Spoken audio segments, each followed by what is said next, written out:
Gasaro TV. Bakunzi ba Gasaro TV tubahaye ikaze mumerereye mu mpande zose z'isi, ndabasoje cyane abantu bari mu Rwanda, East Africa ndetse ntago nakibagirwa abari muri diaspora. Nukuri nanjye ndabakunda nkuko namwe mudahwema kungaragariza urukundo. Umunsi wose afite umutumirwa muramubona imbere yanyu ugiye kutuganiriza byinshi bitandukanye, ariko navuga ngo ubuhamya bwe buraza kuvamo isomo kuri benshi. Tubahaye ikaze. Tubahaye ikaze. Murakoze.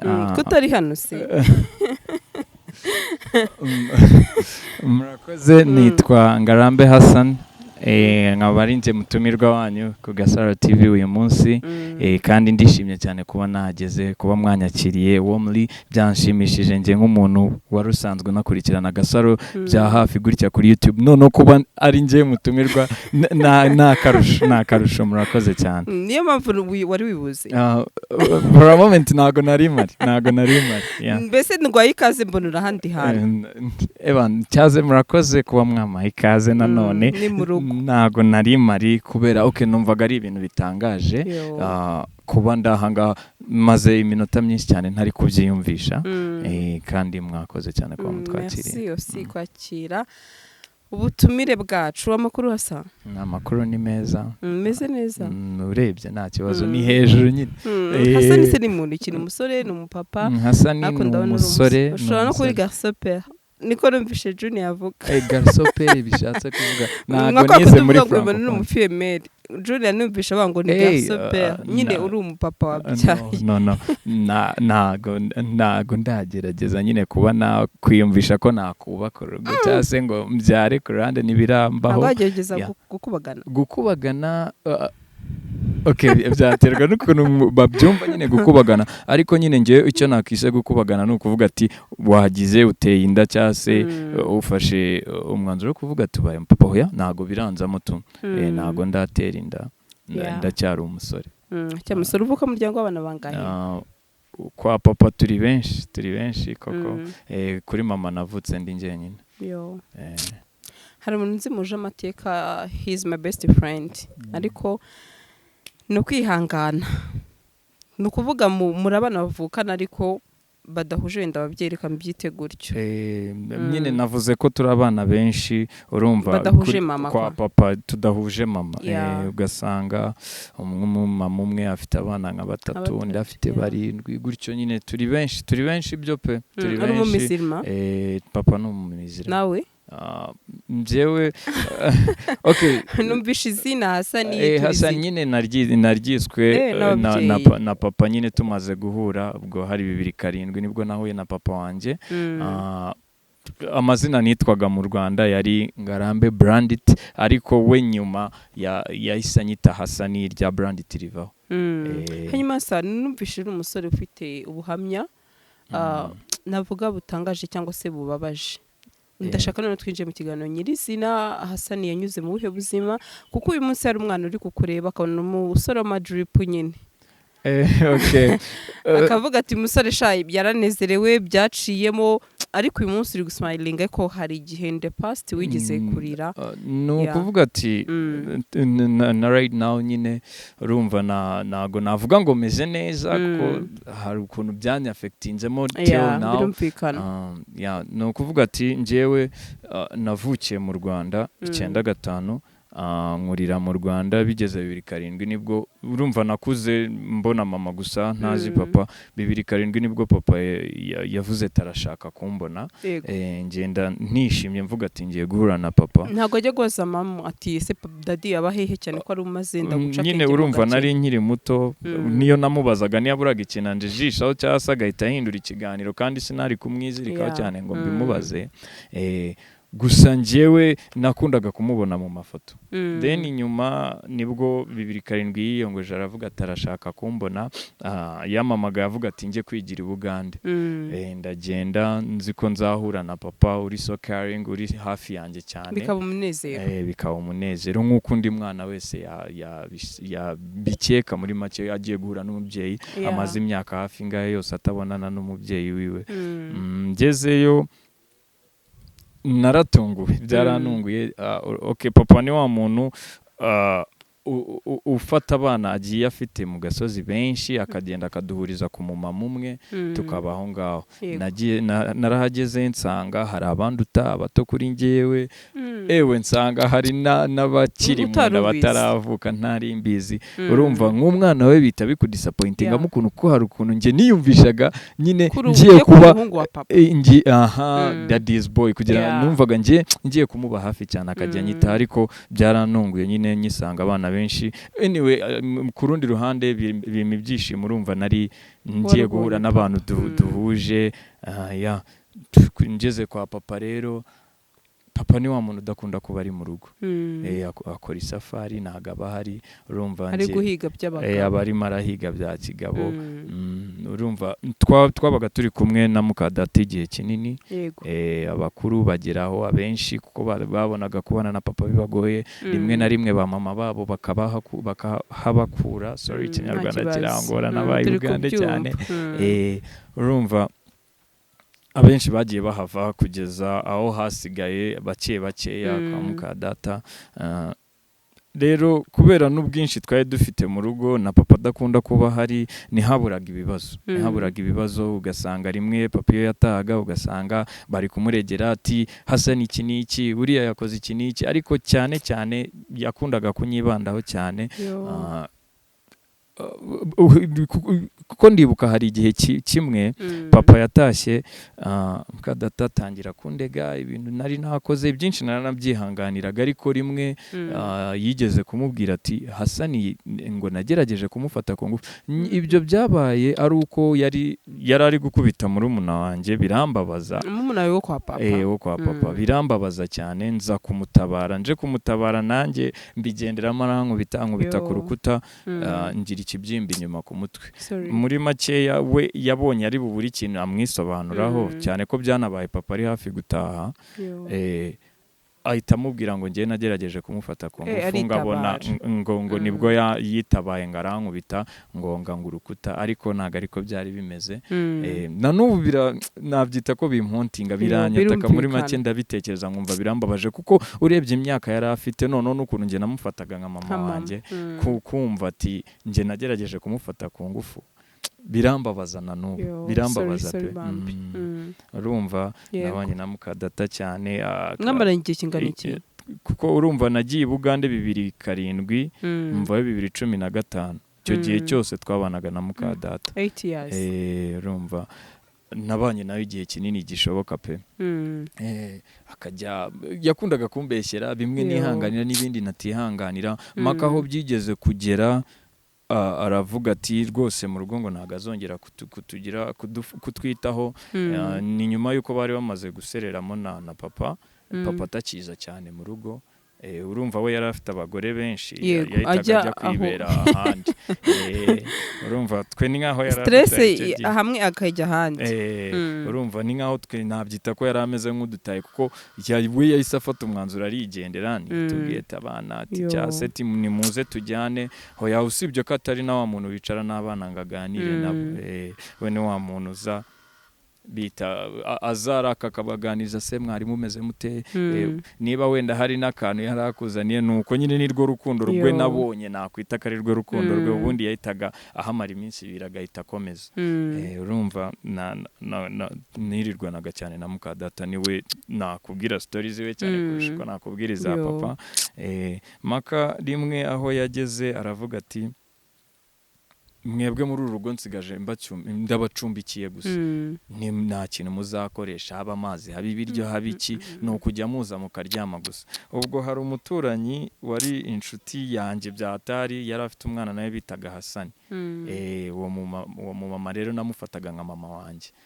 Iyo nagiraga ibibazo ni nawe nagendaga nkaganira. Urumva muri icyo gihe tutaryaga no mu rugo, ko mukadata yari yaratwimye n'ibiryo, naryaga kwa mama Hassan. Mama Hassan rero buriya niwe muntu wambaye hafi cyane muri icyo gihe, kuko niwe wari uzi papa, yari umuturanyi zari inzu ku zindi gutya gipangu cyegeranye n'ikindi niwe wakundaga kunganiriza akanampumuriza kuko nk'umwana ngiye hari igihe numvaga isi nayirambiwe nkavuga ati noneho byagereka ko icyo gihe nta phone nari mfite nta buryo nari mfite bwo kuvugana n'abo mu Rwanda nyine urumva mu Rwanda ni kwa nyogokuru wanjye buriya nakuranye cyane na nyogokuru wanjye nabuze ukuntu navugana nawe ariko nomero zabo nkaba nari nziza nyuma nza gushaka naganirije mama Hasani arambwira ati reka gura amayinite ni nawe wayiguriye icyo gihe urumva guhamagara i Buganda uhamagara mu Rwanda biragorana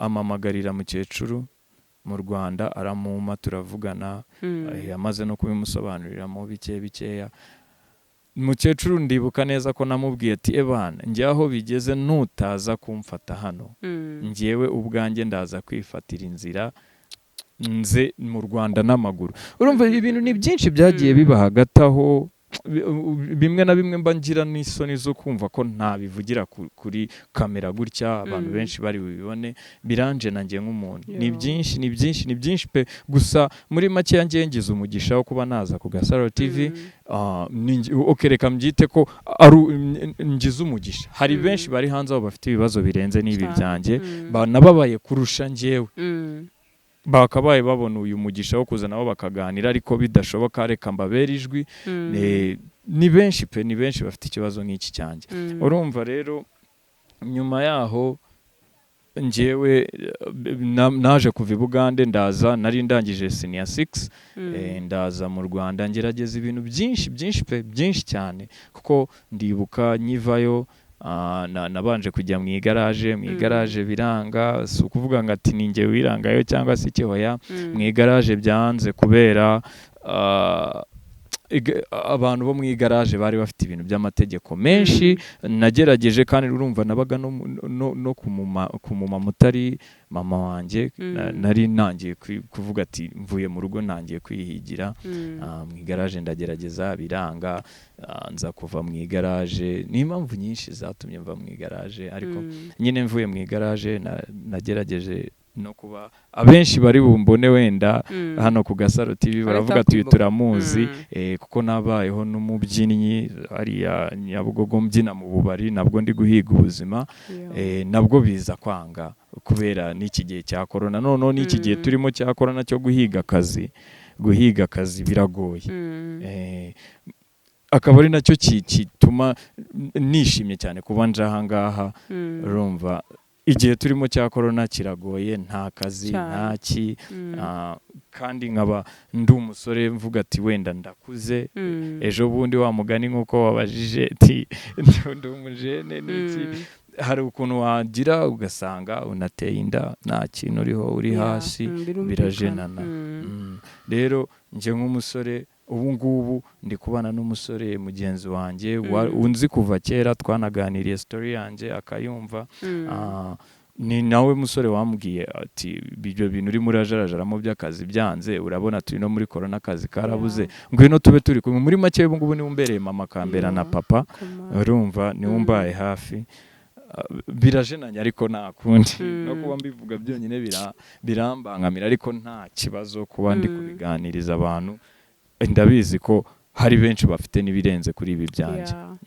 hanyuma we arakora byibuze mu buzima arakora nubwo ari ibintu bitinjiza cyane ariko ni gakeya nyine ku buryo wumva ati ntago twaburara iminsi ibiri wenda twaburara umunsi umwe ariko iminsi ibiri ntago byashoboka hanyuma ibyo waciyemo hasa uri kumwe na step mother wawe ni ikihe kintu cyakubabaje cyane n'uyu munsi kigutera igikomere ujya wibuka mu bibi yagukoreye kuko uyu munsi hari umuntu uhinduka ashaka kuri zare iki kiganiro akavuga ati umutima urandiye uno mwana nubwo bitashobotse ko tubana ariko reka byibuze muhamagara imbere namusaba imbazi niba koko ari umuntu ufite umutima mwiza yumva yuko mbese ubuzima mwabanyemo budakwiye nk'umubyeyi akaba yagusaba n'imbabazi nire gusa rya kubabaje uyu munsi ikintu cya mbere cyambabaje buriya nje namufashe cyane nka mama naramwubashye cyane wumve ngo nago nigeze niyumvisha n'umunsi n'umwe ko namubabaza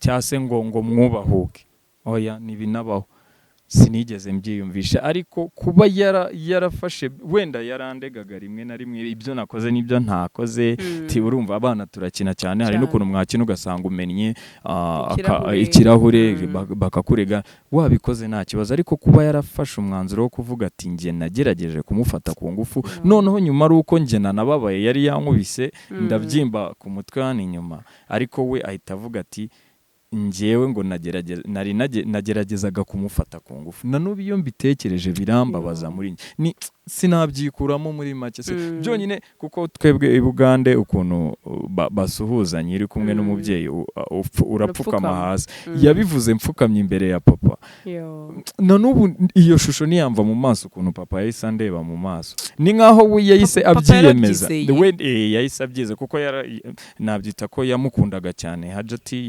akibimubwira gutya we yahise bitewe n'ukuntu nge namubonye mu maso yahise abyizera cyane ntabwo yakubashije nk'umwana akubwira ati se byagenze bite na n'ubu icyo nzi cyo we niko yiyumvisha ko nge nagerageje ngo kumufatira umugore ku ngufu kandi mu by'ukuri ntanabitekereza na n'ubu biracyambabaza pe mu bintu byose yankore buriya n'ikindi cyambabaje nubwo gisekeje ukuntu ubundi mbere ni nkaho nge niyumvishije nge niko niyumvishije ari kundwanya kugira ngo anyirukanishe kwa papa muri nge ndiyumvisha nahise niyumvisha ati niba ashaka kunyirukanisha ahubwo azigendera yumva bimurambiye kumbona ahangaha ariko nanjye sinzaba ariko nyuma ashizemo kwanga kungaburira nyine nge n'undi kandi afite ibiryo aravuga ati muri uru rugo nsigaje kubacumbikira gusa sinzabagaburira muzajya muza muryame gusa nicyo cyonyine nzabafasha icyo kintu nacyo cyarambabaje cyane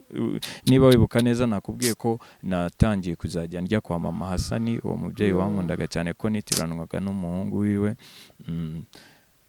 niho naryaga nyine urumva we mu rugo twari dusigaje nyine kujya tuharara gusa buriya narwana intambara zose papa ni wa muntu utarabyizeraga niba baramubwiye biriya agahita byumvisha kandi ari nyiri na muto we agahita byumva ko ari byo urumva ni ibintu byinshi iyo yageragezaga iyo yabaga yatashye akagerageza nko kuganira natwe yatubazaga ati mumeze mute se musanzwe mubayeho gute ariko ni wa muntu utaratangaga umwanya we cyane ku bana ngo wenda ngo aganire ngo basi ngo munamubwire iki n'iki ngacyumve we yazaga yirukanka niba yaramaraga nk'ukwezi kumwe adahari yaragiye mu kazi yarazaga akamara iminsi 2 agahita agenda urumva icyambere umwana we uba ufite ibyishimo byo kuba ubonye papa watashye ukajya muri iyo mood yo kuba wishimye kuba wazana ibintu by'ibibazo bikaba byanakuva kure kugira ngo ubizane ugitegereje nko kubivuga wenda uvuga ati ejo nzayimubwira ejo nabwo yabyukaga ahita ajya isafari kasanga kuvugana nawe nabyo biragoranye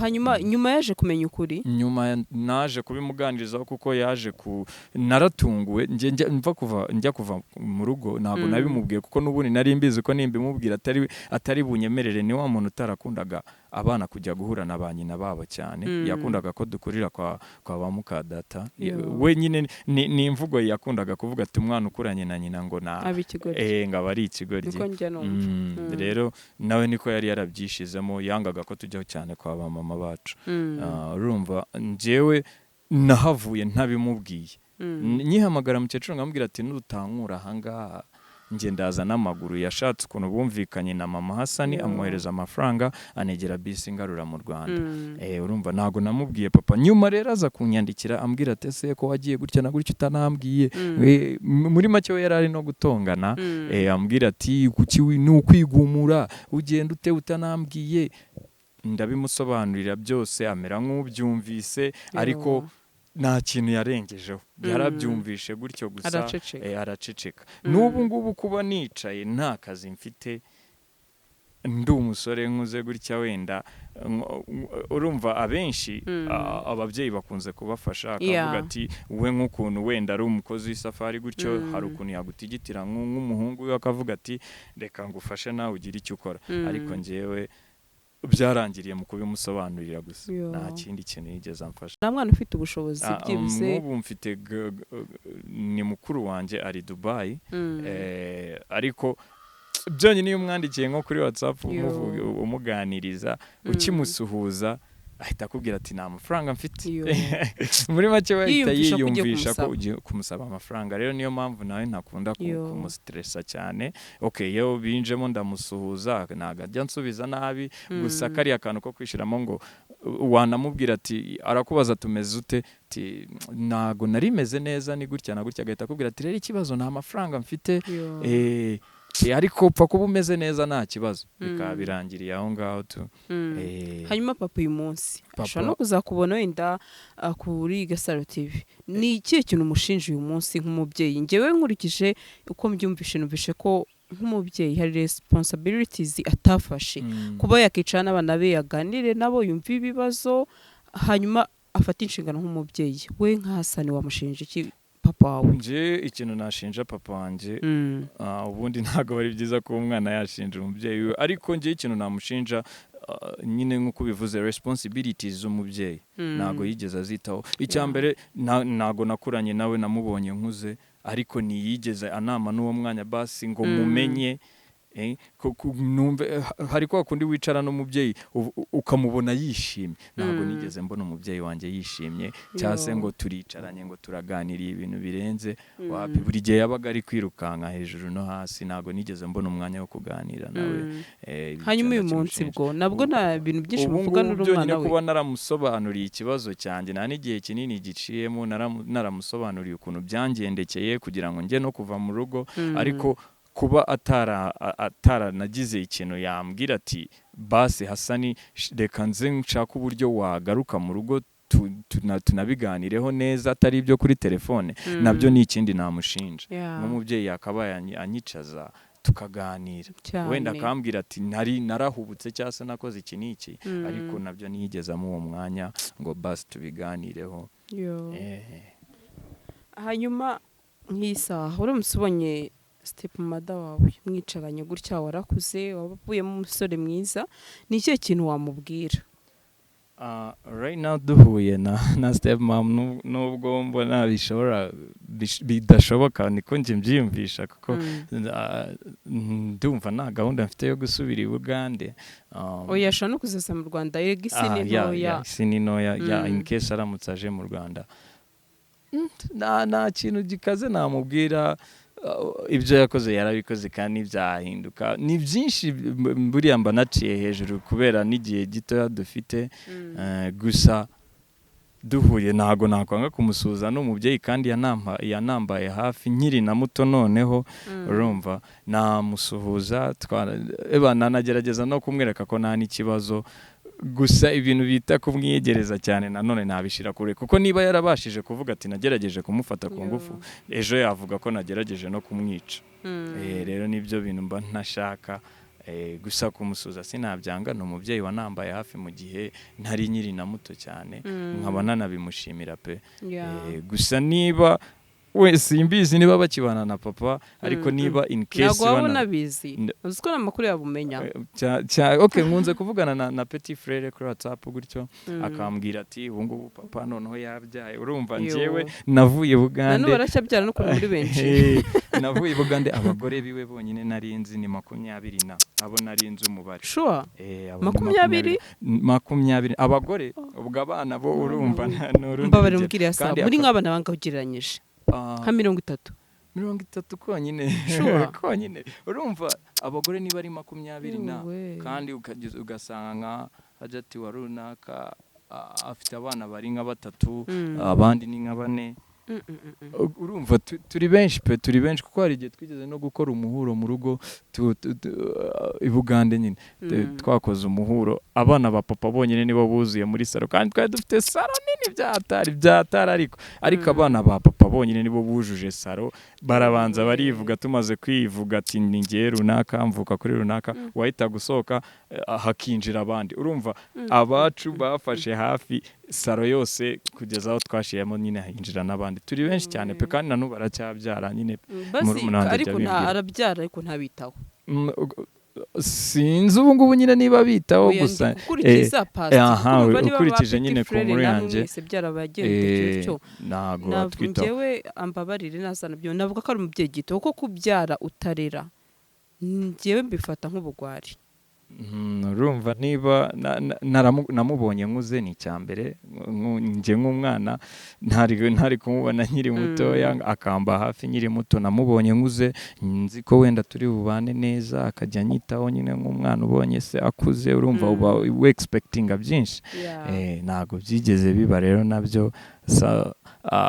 Nyuma y'aho ngaho nabwo niyamba hafi, na nyuma yuko mubwiye n'ukuntu story yari yarangendekeye kwa madamu wiwe akaba ari nawe mama wanje, nabwo niyagira ikintu yamfasha, urumva kubitaho nabyemera, ntago yita ku bana, anihangana hari kuba mvugishije ukuri ndabizi bizamugeraho, niyo bitaba ubu ngubu ariko isaha iyo ariyo yose yambona. Ni inkuru itagisibangana, inkuru yo kuri YouTube. Hanyuma mama uyu munsi aracyariho? Mama yapfuye 2013.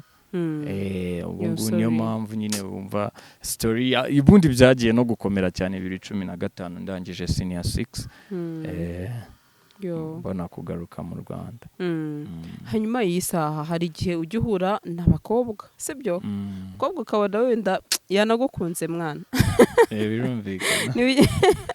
Nibijya bibaho ukabona umukobwa aranagukunze. Iyo utekereje ubwo buzima bwose umukobwa, njya numva muri minsi uretse ko njye ntajya mbyemera ngo urukundo ni kofi ni biki, niko ujya ubyemera cyangwa se nawe ujya ukunda n'abakobwa akakuzanaho ati wampaye ibyo 20 cyangwa 10 atazi ko yibabariye. No kuvuga ati nyine biragoye kuba nabivuga, ariko right now navuga ko ndi single. Nakongeraho and confused, single and confused kuko impamvu mvuze ndi confused kuko urumva abenshi urukundo ntago ari amafaranga cyane, ntago ari amafaranga, ariko amafaranga afacilitating urukundo kuba rwakomeza, sibyo? Nukuri urukundo nyine urumva niba umukobwa nkuko kubimbajije ati turahuye neza, yego turanaganira, yarankunze nkuko wari ubivuze, nyuma yaho urumva wenda agashaka nko kugusura for example, nta mafaranga mfite, ahantu nuye ntago ari iwanjye, ntago ubwo ngubwo urumva ntago ari buze kundeba. ashobora kuza then araje ku itike yiwe bigeze kugenda. None hari imyumvire ntajya nemera, nese kubera icyo ataza niba gukunda n'itike ye. Rega nasu ukuvuga ati agukunze na ari umukire, hari igihe naba ari hasi kandi yifuje kukumenya cyase kugusura. Mwese mubana mu mahoro y'ubuzima. Comment baraza kutubwira, ngiye niko mbyumva pe, numva nyine urukundo rutabanga amafaranga atabangamira urukundo gusa, niyo si yuno munsi mu gihe noneho wa mugani wo gukubagana nkuko wabivuze, mu gihe nkubaganye wenda bikaba ngombwa katwita, urumva ukuntu twatugiye guhangayika, kandi nanjye sinakwifuza njyewe life nanyuzemo, sinakwifuza ko umwana wanjye yamera nkuko nje nabaye, kuko nagezaho mva mu rugo nje na hano mu Rwanda nsanya go kuranje nako nameze, biba ngombwa ko nanjye nangira kwihigira, nkajya ngenda ubuzima nabwita ko ari ubuzima bwo gucumbika cyane, ngenda ncumbika aha urumva nago nje nabyifuriza umwana wanjye, nago nabaye mu rugo cyane. Hanyuma iyi saha hari umuntu uri kukureba, umuntu w'umugabo ni struggles, ariko ni wanarize disi, ni nabyiza umugabo ko yihangana. Ubu ngubu imaze kuba nka story isanzwe kuko narabyakiriye, n'ubundi nago nakwiyahura, ibyo nago binzamo muri nje nago bijya biza, nago nakwiyahura.